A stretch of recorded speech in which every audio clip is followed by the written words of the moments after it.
Hi friends, மாங்காய் தொக்கு எப்படி செய்கிறதுன்னு பார்க்கலாம் வாங்க. அதுக்கு வந்து மாங்காய் எடுத்து இந்த சைஸில் கட் பண்ணி நல்லா க்ளீன் பண்ணி கழுவி வச்சுருக்கேன். அதுக்கப்புறம் அதுக்கு தேவையானது வந்து உப்பு, வெறும் மிளகாத்தூள், கொஞ்சமாக மஞ்சத்தூள், கடுகு, அதுக்கப்புறம் கொஞ்சம் பெருங்காயம், எண்ணெய், கருவேப்பிலை. வாங்க எப்படி செய்கிறதுன்னு பார்க்கலாம்.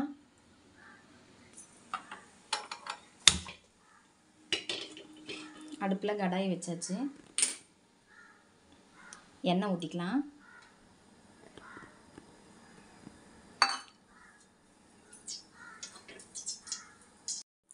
எண்ணெய் நல்லா சூடாயிருச்சு. சரி கடுகு சேர்த்துக்கலாம். பெருங்காயம்,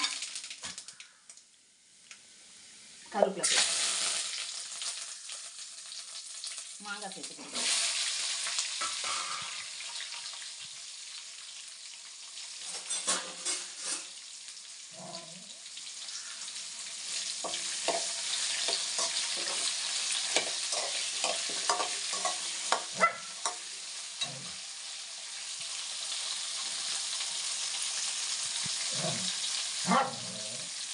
ஒரு 5 நிமிஷம் நல்லா வதங்கட்டும். எண்ணெயிலே நல்லா மாங்காய் வதங்கணும் 5 நிமிஷம். இந்த இதில் உப்பு சேர்த்துக்கலாம். உப்பு சேர்த்து நல்லா வதக்கி விட்டுக்கலாம். ஒரு 5 நிமிஷம் அப்படியே வதங்கட்டும்.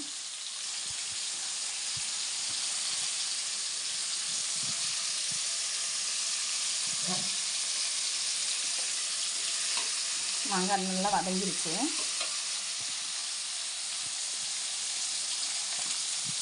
இப்போ மஞ்சத்தூள் சேர்த்துக்கலாம். அப்புறம் வெறும் தனி மிளகாத்தூள், இது தனி மிளகாத்தூள்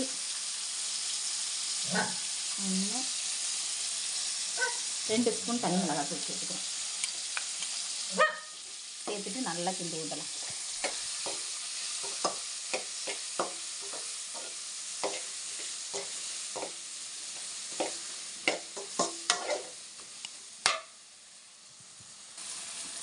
ஒரு 1/4 கிளாஸ் தண்ணி ஊற்றிக்கலாம். இப்போது சும்மா மாங்காய் வேகிறதுக்கு ஒரு 1/4 கிளாஸ் தண்ணி ஊற்றிட்டு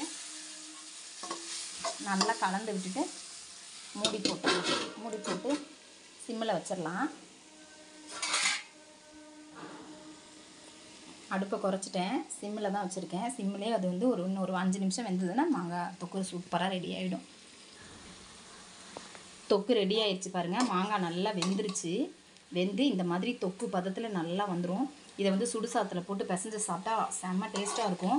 அதே மாதிரி தயிர் சாதம், சாம்பார் சாதம், ரசம் எல்லாத்துக்குமே இந்த தொக்கு நல்லாயிருக்கும். இந்த அளவு எண்ணெய் கொஞ்சம் அதிகமாக ஊற்றினா தான் அந்த மாதிரி எண்ணெய் பிரிஞ்சு வந்து நிற்கணும். எண்ணெய் பிரிஞ்சு வந்து நின்னா தான் உங்களுக்கு 2-3 நாளைக்கு இல்லை 1 வாரம் வச்சுருந்தா கூட இது கெட்டு போகாது. நல்லா ஒரு பாக்ஸில் ஸ்டோர் பண்ணி வச்சுக்கிட்டு டெய்லி வந்து இதை சைடிஷாக தொட்டுங்க. ரொம்ப சூப்பராக இருக்கும். ட்ரை பண்ணி பாருங்கள் இதே மாதிரி.